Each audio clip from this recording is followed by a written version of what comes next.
So hello everyone, welcome back to our channel master बेंस। तो आज हम लेके आए हैं इस सीरीज़ का जो करंट अफेयर का हमारा सीरीज़ है उसका ये लेक्चर है, जिसमें कि आज हम देखेंगे कि इन एंड आउट हम लोग देखेंगे आज 16th फाइनेंस कमीशन के बारे में, जो कि एप्लीकेबल होगा 2026 टू 2031। और इसका जो अभी जो इसके जो चेयरमैन थे वो थे Arvind Panagariya ji. And it has a mandate.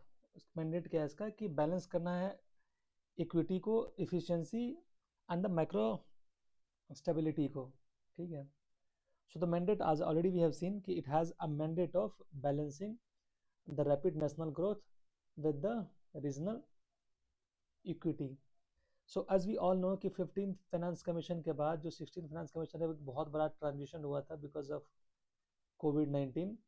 तो इसको एक्चुअल में तो आना था 2021 में, बट इट हैज़ कम इन 2026। तो इसकी वैलिडिटी जो है 2026 टू 2031 है। तो जहाँ तक हमारा ये है कि हमारा गोल क्या है, तो हमारा गोल जो है वर्ल्ड का थर्ड लार्जेस्ट इकोनॉमी बनना है। कब तक? बाय 2030 तक। तो इतना बड़ा एम्बिशन जो है उससे अलाइन होना चाहिए। एट द सेम टाइम कि जो रियलिटी क्या है कि परसिस्टेंट सब नेशनल डिस्पैरिटीज है। किसी स्टेट में अलग इश्यूज हैं, किसी स्टेट में अलग इश्यूज हैं। कुछ फाइनेंस को जैसे केरला फाइनेंस के लिए बोलता है कि हमारा कंट्रीब्यूशन जीडीपी में इतना ज़्यादा है, फिर भी हमें जो डिवोल्यूशन है वो बहुत कम मिलता है। ठीक है।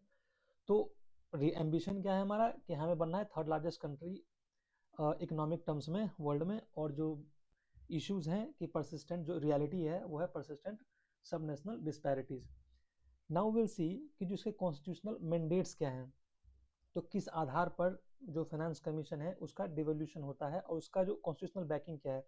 तो सबसे इंपॉर्टेंट तो ये है कि आर्टिकल 280 जो है वो गारंटी करता है कि जो इसके तहत जो प्रेसिडेंट हैं वो फाइनेंस कमीशन को फॉर्म करते हैं एवरी 5 ईयर।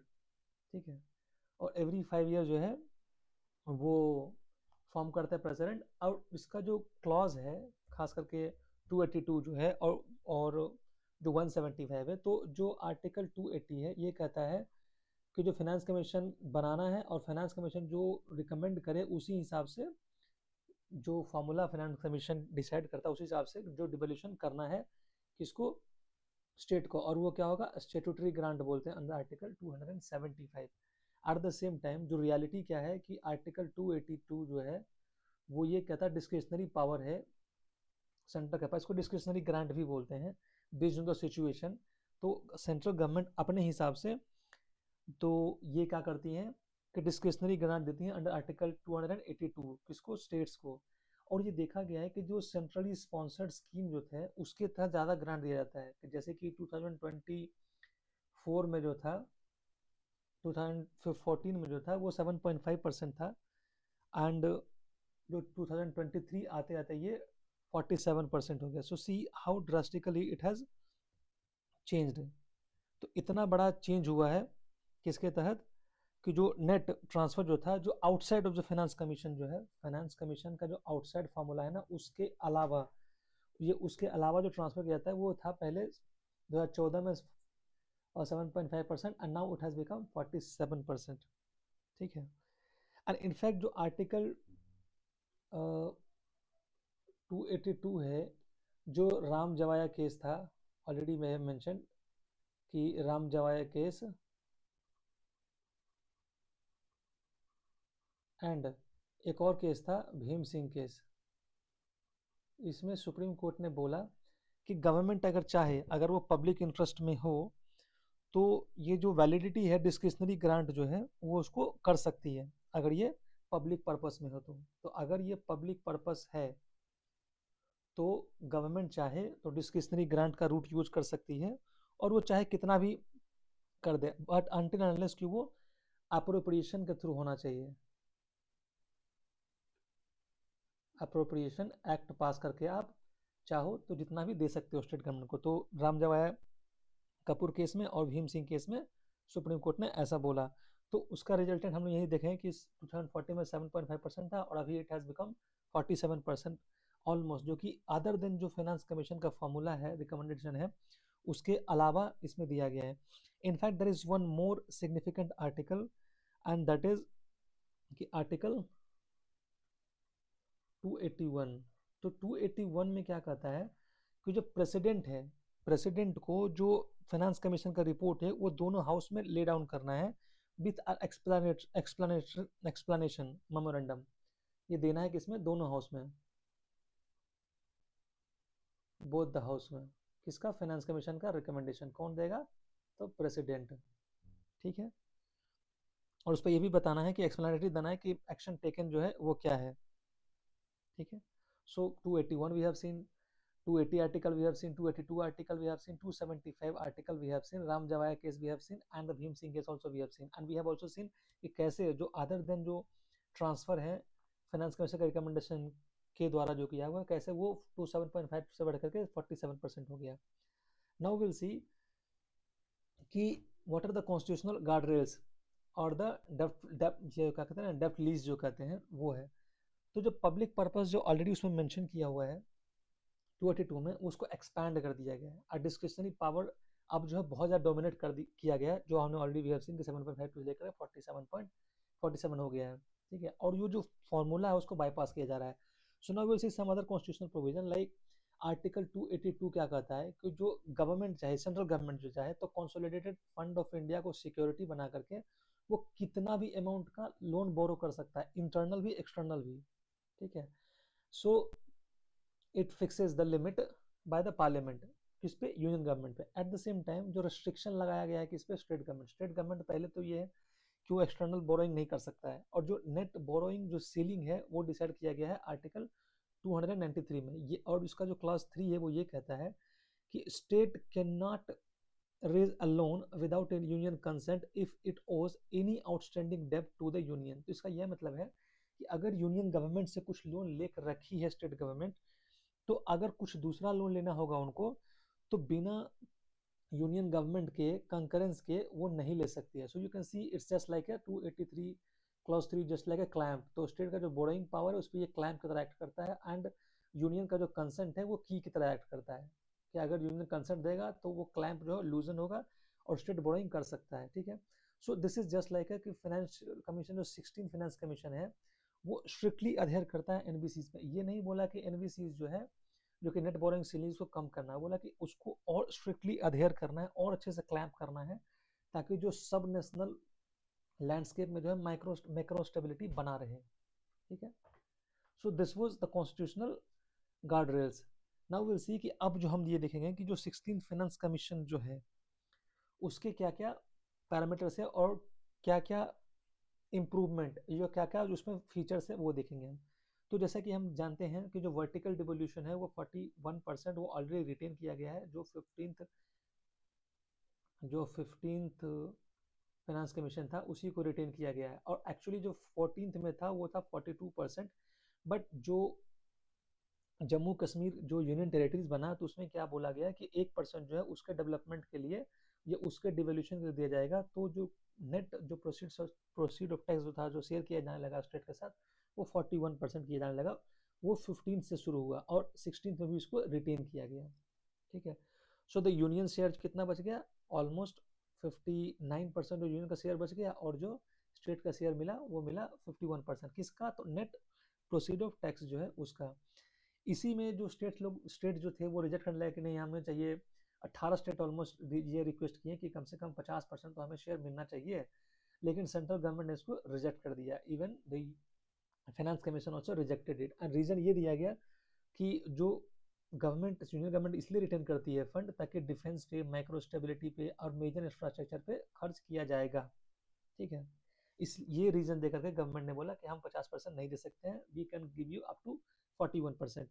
और जो डिविजिबल पूल जो होता है उसमें क्या क्या इंक्लूड होता है दैट वी विल सी। तो डिविजिबल पूल में क्या होता है कि जो ग्रॉस टैक्स रेवेन्यू गवर्नमेंट को आता है उससे वो सेस जो होता है उसको भी कैलकुलेट नहीं करते हैं, सरचार्ज को नहीं करते, और जो टैक्स कलेक्शन में जो कॉस्ट होता है उसको क्यों करेंगे? तो जैसे एडमिनिस्ट्रेटिव कॉस्ट होता है टैक्स कलेक्शन करने में तो उसको इंक्लूड नहीं करते हैं, और सेस और सरचार्ज वो तो पहले से इंक्लूड नहीं करते। तो जो नेट टैक्स कलेक्शन होता है, टोटल ग्रॉस टैक्स कलेक्शन, उसमें ये माइनस करके ये डिविजुअल पूल में आता है, उसका जो 41% स्टेट्स को दिया जाता है। ठीक है, नाउ विल सी कि और इसमें क्या फीचर्स हैं। तो जो ये हमने वर्टिकल देखा, now will see the horizontal devolution क्या है वो देखेंगे।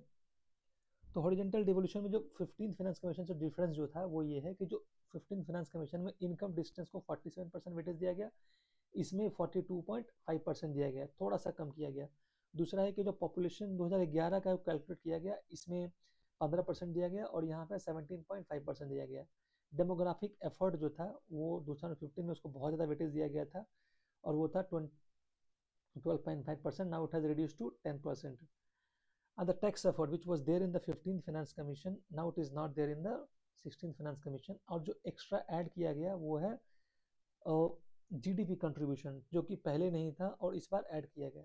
सो see these are the major things. इसके अलावा और भी जो थे वो है दैट वी ऑल नो कि जो फॉरेस्ट था वो कंटिन्यू किया गया, लाइक फॉरेस्ट एंड इकोलॉजी अभी भी दोनों में है और वो कितना है 10% है। एरिया जो है अभी भी दोनों में है और एरिया को कितना दिया गया, तो 15th में जो था वो 15th में जो था वो था 15% और जो 16th में है वो है 10%, करेक्ट।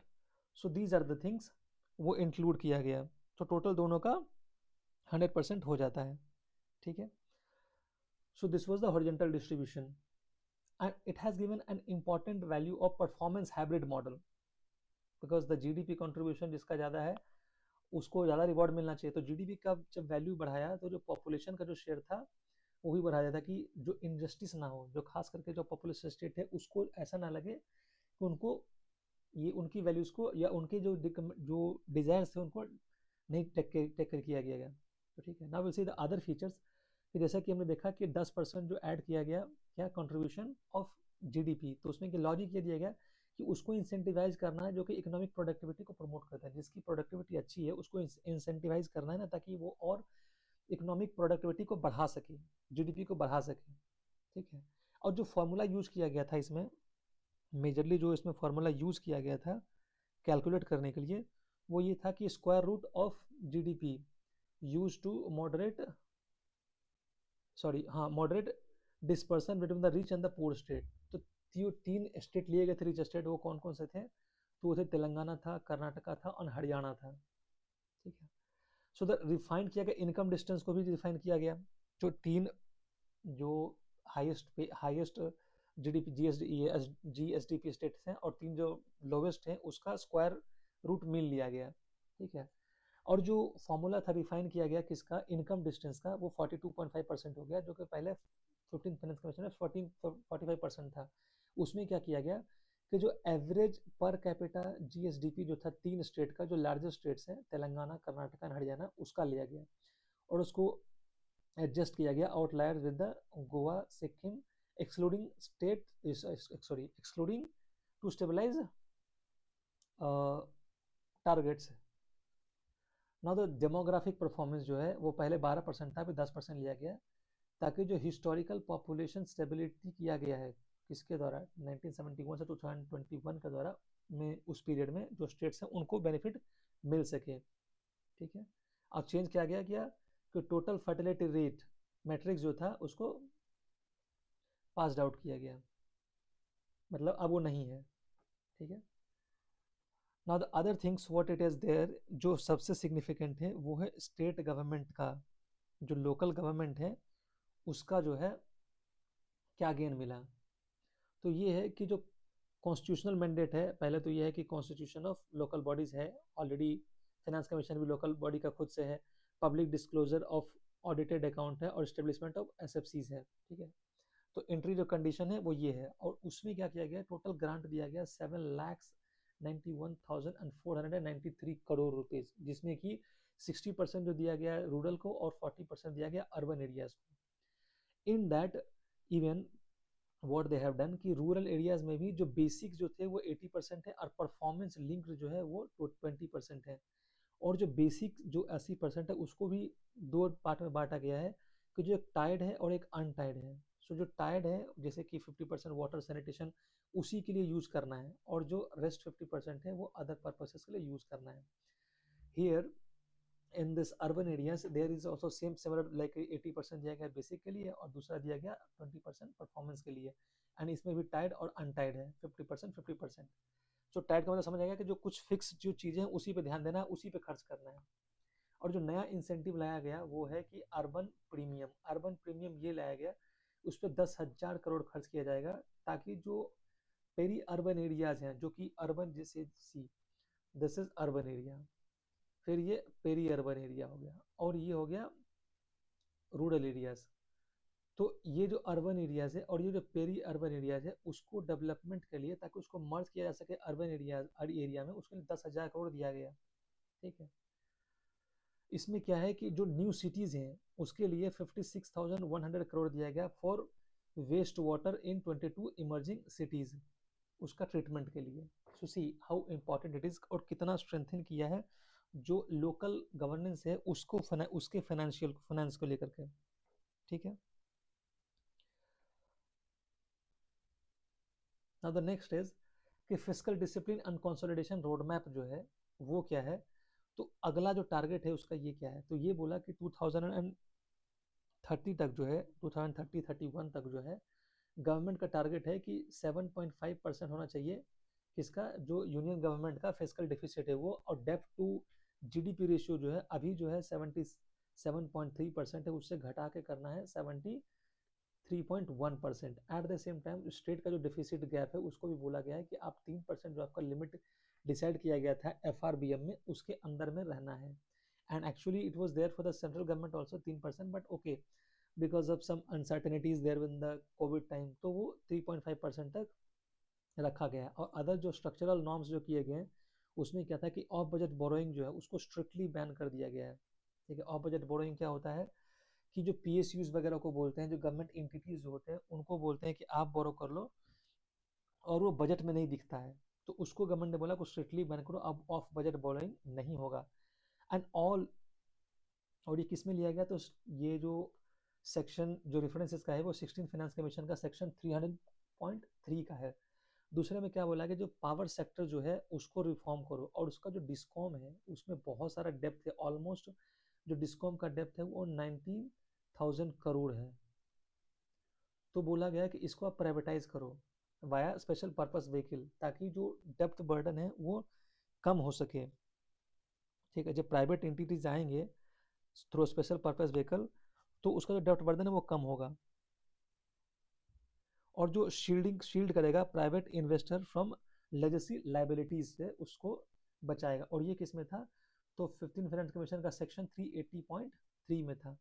और तीसरा ये बोला गया कि जो स्टेट पब्लिक सेक्टर इंटरप्राइजेज है उसको मैंडेटरी रिव्यू करो और closure for enterprises with 3-4 year of looseness, अगर 3-4 साल लगातार वो कोई लॉस कर रहा है तो उसको ये बोला गया कि आप उसको क्लोज कर देना चाहिए, ये बोला गया। ठीक है, नाउ द नेक्स्ट इज कि अब ये तो हो गया कि उसके प्रोविजंस क्या है, लेकिन अभी भी जो चैलेंजेस क्या है, क्या कंट्रोवर्सीज है वो देखेंगे हम। ठीक है, तो चैलेंजेस ये है कि जो ग्रॉस टैक्स रेवेन्यू 100% है जो डिविजिबल पूल का है जो कलेक्ट करते हैं गवर्नमेंट, उसमें से जो सेस एंड सरचार्ज है वो ऑलमोस्ट 20% है। सी तो जो डिविजिबल पूल है वो ऑलरेडी 80% हो गया, और उस 80% का गवर्नमेंट कितना देती है 41%।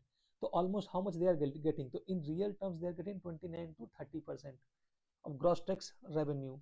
तो कितना कम हो गया है कि ऑलरेडी 100% जो टैक्स रेवेन्यू कलेक्ट करती है गवर्नमेंट, और उसमें से ऑलमोस्ट 20% जो होता है गवर्नमेंट का वो सेस एंड सरचार्ज होता है, तो जो डिविजिबल पूल होता है वो बचता है ऑलमोस्ट 80%, और उस 80% गवर्नमेंट 41% देती है, तो ऑलमोस्ट 29-30% गवर्नमेंट को जो स्टेट गवर्नमेंट को मिलता है। ठीक है, तो इसका इम्पैक्ट ये होता है कि जो स्टेट होता है वो अक्रॉस जो उसका जो लॉसेज है वो ऑलमोस्ट बहुत ज़्यादा होता है, कितना होता है, तो state loss excess to over 6 lakh crore annually due to non shareable cess under 270 and 271 article जो है सेस एंड सरचार्ज जो है उसके द्वारा जो गवर्नमेंट को 6 लाख करोड़ का नुकसान होता है स्टेट गवर्नमेंट को, अगर नहीं सेस एंड सरचार्ज होता तो गवर्नमेंट को इतना देना पड़ता, इतना गवर्नमेंट कंट्रीब्यूशन करती डिविजिबल पूल में और स्टेट गवर्नमेंट को मिलता। तो ये क्या है कि जो उसका जो यूनाइटेड फंड जो है स्टेट गवर्नमेंट का उसको श्रिंक कर रहा है ना। ठीक है, और हो क्या रहा है, और इसको सिंक करके क्या कर रहा है, कंडीशनल ग्रांट को दे रहा है। तो कंडीशनल ग्रांट जो है उस पर ज़्यादा ध्यान दे रहा है गवर्नमेंट। दूसरा जो फ्रैक्शन क्या है कि जो डेमोग्राफिक जो मेजर्स लिए हैं जिस स्टेट ने, उसको क्यों सफ़र करना पड़े। जैसे कि जो सदर्न स्टेट्स है वो पॉपुलेशन कंट्रोल किया, अदर नॉर्दर्न स्टेट है वहाँ पॉपुलेशन ग्रोथ ज़्यादा था। जैसे बिहार का जो TFR है वो ऑलमोस्ट 3 है, इमेजिन। सो TFR 3 है और जो पॉपुलेशन ग्रोथ था वो almost 17 point sorry it was 25% year on year. कब था, 2011 का सेंसस में था। 2001 से लेकर 2011 तक में 25% का ग्रोथ हुआ था पॉपुलेशन। तो उसको तो आप बेनिफिट दे रहे हैं क्योंकि जो पॉपुलेशन जो है उसके बेसिस पे आप ऑलमोस्ट 10% शेयर दे रहे हैं, ठीक है।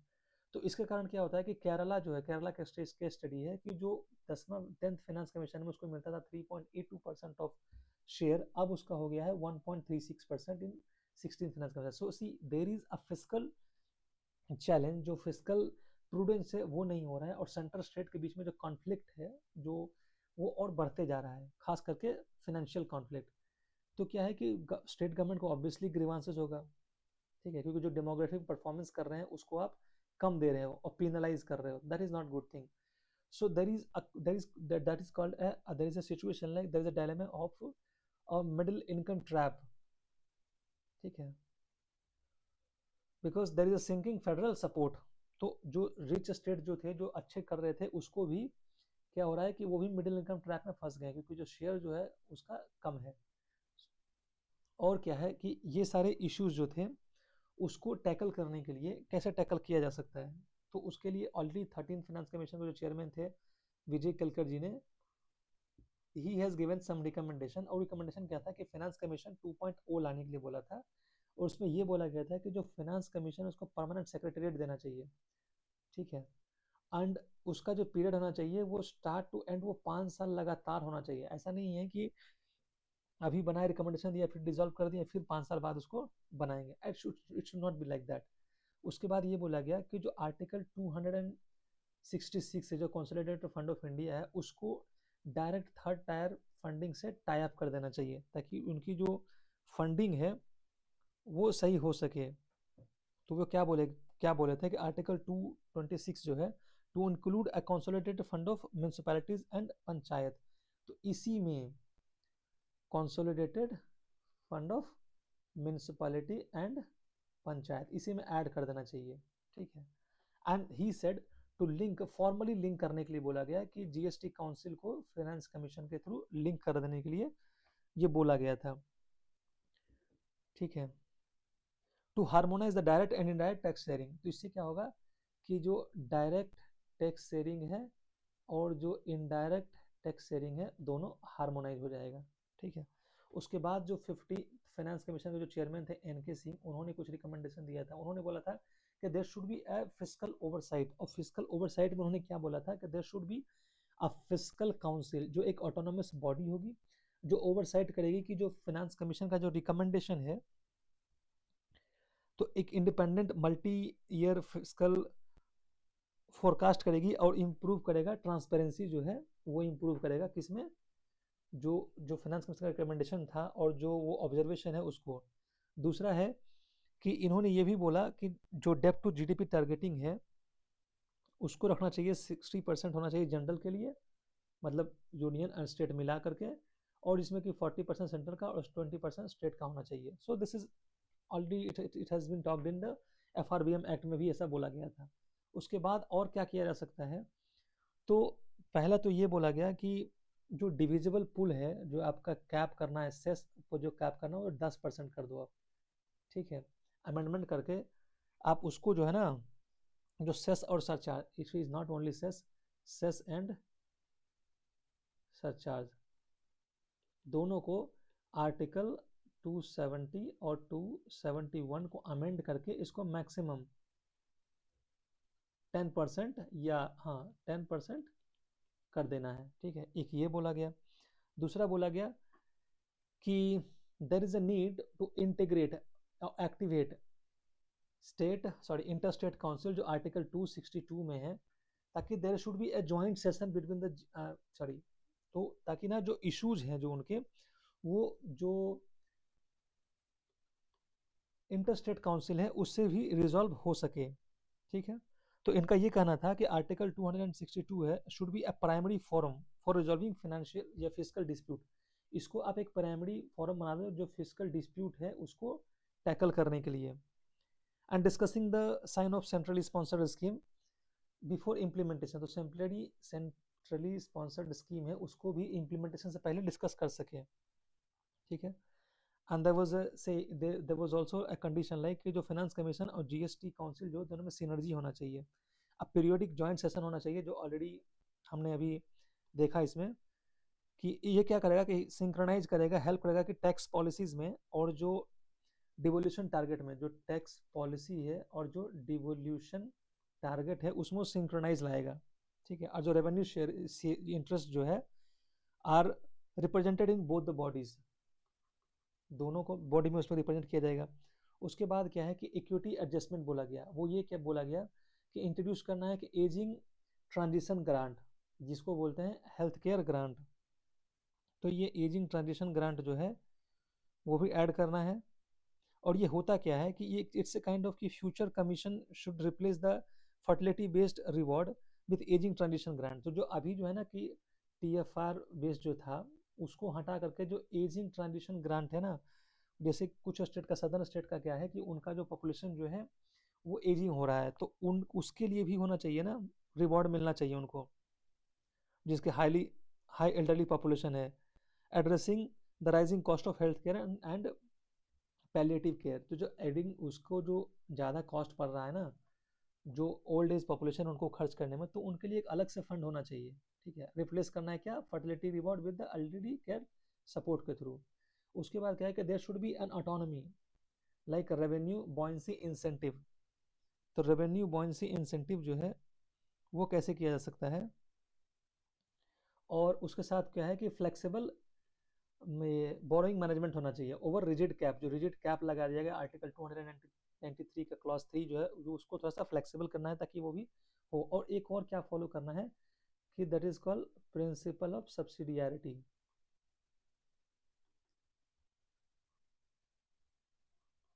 तो जो उनके अंदर में है उनको पावर देना है ताकि अपना जो वो खुद का फाइनेंस जो है उसको स्ट्रेंथन कर सके और फिजिकल प्रूडेंस जो है वो स्टेब्लिश कर सके। ठीक है, तो इसके लिए ये बहुत ही इंपॉर्टेंट है कि आप एक और आप क्या कर सकते हैं, ये क्या किया जा सकता था कि जो अगर डेमोग्राफिक और रीजनल डिस्पैरिटी को दूर करने के लिए, एक तो हो गया कि एजिंग ट्रांजिशन ग्रांट, दूसरा हो गया कि जनरेशन स्टेट ग्रांट, जिसमें क्या होगा specific grant should be introduced to address जो स्टेट स्पेसिफिक चैलेंजेस है ना, जैसे कि हो गया आपका अर्बन माइग्रेशन, क्लाइमेट क्राइसिस या क्लाइमेट रिजिलियंस।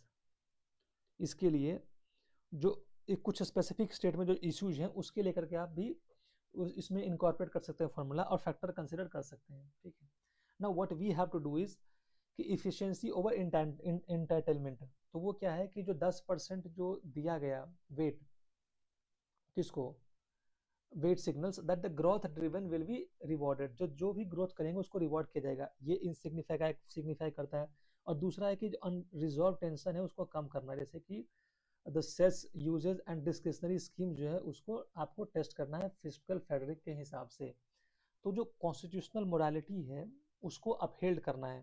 ठीक है, और इसको कैसे कर सकते हैं कि जो सक्सेस जो होता है ना, it depends on cooperative model where efficiency is incentivised without compromising equitable regional development. तो आपको सक्सेस तभी मिलेगा, जो कोऑपरेटिव फेडरलिज्म का मॉडल है इंडिया का, वो तभी मिलेगा जब आपकी इफिशिएंसी को इंसेंटिवाइज करोगे, and at the same time you should not compromise with the equitable regional development. तभी जाके जो कॉन्स्टिट्यूशनल मोरालिटी फुलफिल हो सकता है। सो आई होप कि I have covered almost all aspect of the topic जो 16th फाइनेंस कमीशन का है। एंड विद दिस आप सारे हमने पहले ये देखा कि क्या पहले हमने देखा कि एम्बिशन क्या है, फिर रीजन रियलिटी क्या है, फिर हमने देखा कॉन्स्टिट्यूशनल प्रोविजंस क्या है, आर्टिकल 280, 281, 282, 275 सेंट्रली स्पॉन्सर्ड स्कीम। उसके बाद हमने देखा कि आर्टिकल 292 क्या कहता है, आर्टिकल 293 का सब क्लॉज 3 क्या कहता है। ठीक है, उसके बाद जो वर्टिकल डिवोल्यूशन देखा हमने, स्टेट का कंसर्न क्या था, डिविजिबल पूल में क्या क्या आता है, फिर हमने देखा हॉरिजॉन्टल डिवोल्यूशन कैसे होता है और क्या क्या कंसिडरेशन है, फिर हमने देखा कंट्रीब्यूशन जीडीपी का क्या है, रिफाइन इनकम डिस्टेंस किया गया, डेमोग्राफिक परफॉर्मेंस को इंक्लूड किया गया, फिर हमने देखा ग्रांट जो है लोकल बॉडीज को कैसे कैसे दिया गया, टाइड अनटाइड बेसिक और परफॉर्मेंस रिलेटेड। फिर हमने देखा कि जो टारगेट है फिजिकल डिसिप्लिन का वो क्या है, 3.5% यूनियन के लिए, 3% जो स्टेट के लिए, और जो डेब्ट टू जीडीपी रिड्यूस करना है 77.3 टू 73.1% तक। फिर बजट बोर्डिंग को खत्म करना है, पावर सेक्टर को प्राइवेटाइज करना है, और सिक्स जो एसपीएससीज हैं उसको क्लोज करना है अगर 3-4 साल तक सही नहीं कर रहा है तो। जो फिर जो डिस्ट्रेस है वो हमने देखा। फिर स्टेट को क्या डेमोग्राफिक परफॉर्मेंस जो है या डेमोग्राफिक इक्विटी जो कैसे उसको प्रमोट नहीं कर रही है। फिर हमने एक्सपर्ट कमेटी का, विजय केलकर का और एन के सिंह का कमेटी का रिकमेंडेशन भी देखा हमने, और उसके अलावा कुछ रिकमेंडेशन देखे हमने जो कि बहुत ही सिग्निफिकेंट है। एट लास्ट तो सक्सेस जो है वो यही है कि कोऑपरेटिव मॉडल बेस्ड है, जिसमें कि एफिशिएंसी को रिवॉर्ड करना है और कंपैरेटिवली और without compromising equitable regional development. तो इसके थ्रू हमारा टॉपिक ये 15th 16th finance commission complete होता है। एंड आई डोंट थिंक कि I have missed out any topic. अगर आपको if you still feel like if you missed out then you can give us a mail or you can comment there in the video. So do like, share and subscribe our channel so that you can get such updated videos on every important topic.